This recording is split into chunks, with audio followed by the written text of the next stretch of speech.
A new study from Boston University shows a strong link between playing hockey and CTE. Researchers found the odds of developing the degenerative brain disease increased by 34% for each year of hockey played. By contrast, the study also looked at 6 players who competed for 6 years or fewer. None of them were found to have CTE. Dr. James Noble joins us now to discuss this. He's a professor of neurology at Columbia University, researching Alzheimer's and the aging brain. Dr. Noble, thanks for being here. First of all, give us a recap of what CTE does to the brain and why hockey players are so susceptible to it. Yeah, CTE is thought to be the key pathological change that we see among individuals who've been exposed to years and years of repetitive head impacts, such as what we see in high-risk contact and collision sports. And those sports are increasingly recognized to include sports like football, rugby, soccer, and hockey. And this study really is the first to show somewhat of a dose response that we've seen in other sports, suggesting that there is a link between the amount of time and the amount of duration of exposure and the amount of changes that are seen within the brain. CTE is something that's only diagnosed after death. We don't have really great tools to diagnose it in life, but it's something that an increasing number of studies have demonstrated an important outcome that we need to pay closer attention to among those athletes at high risk.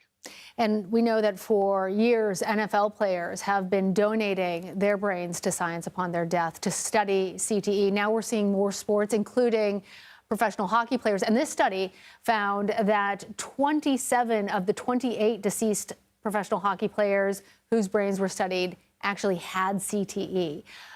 How much does that disturb you? How much does this mean that CTE is basically inevitable for people who have these long careers as professional hockey players?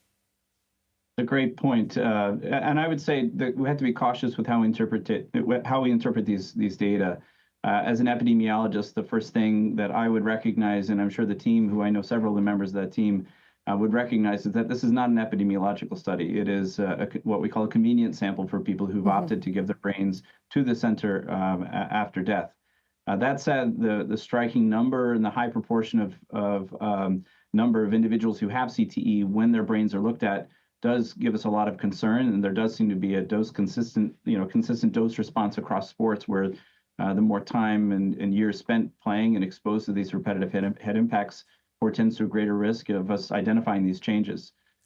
So I don't think that 27 out of 28 is the ultimate answer to the frequency, how often this is happening, but it certainly catches our attention that it's much higher the more time spent relative to those who spent just a handful of years playing the sport. And it's getting the attention of players, too, because earlier this year, the NHL Players Association formed a committee to help educate hockey players about CTE.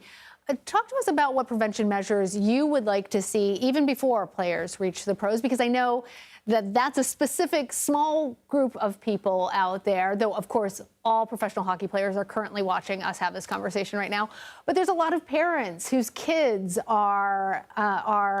enjoy hockey. And for all of them, or we were even talking about other sports, kids who play soccer, who do headers, kids who play football, for all of these in which they have impact to the head, and we're concerned about the possibility of long-term damage. What do you say to all of us about how to best protect our most vital organ? I agree. The big question here is, when is it safe to begin participating in these sports, and how much is too much? And we don't know the answer to those questions. What I think your point that you raise about children and their participation in sports is really where we need to be leading this conversation.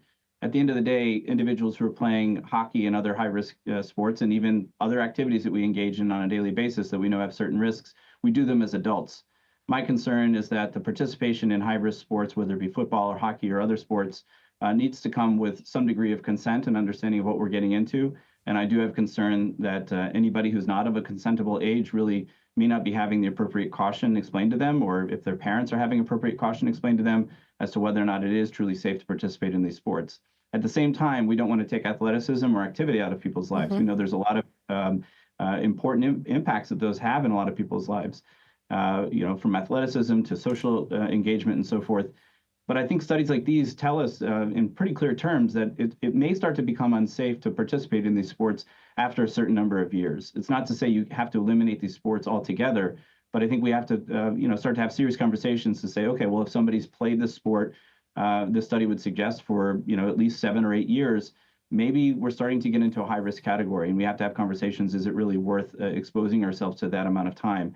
I think the key question that isn't answered by the study is, when are those years of exposure? Is it as adults? Is it as kids? The fact of the matter is most people who begin playing hockey don't do it as adults. They begin playing as young athletes. And so having that conversation about, if somebody who's 15 and has been playing it since they were 7 years old, is that enough? Or is it if they begin playing at 15 and they're 22, is that the time frame we should be thinking about? We don't know, but studies like these really open up new important questions and drive us to be more compelled to figure out what are the living biomarkers that we can better inform our patients, our colleagues in sports, and also to better understand how do we measure the impacts more specifically than just simply years of play. Or maybe that is enough. We don't know, but these are important questions that we're raising in other sports too, and trying to get to them through things like accelerometry and simple monitoring over time. Yeah, and new research leading to new technology, new rules, so that the sports can continue, but the health and safety of the people playing them can also be safeguarded. Dr. James Noble, appreciate you coming on. Thanks. Thank you for having me.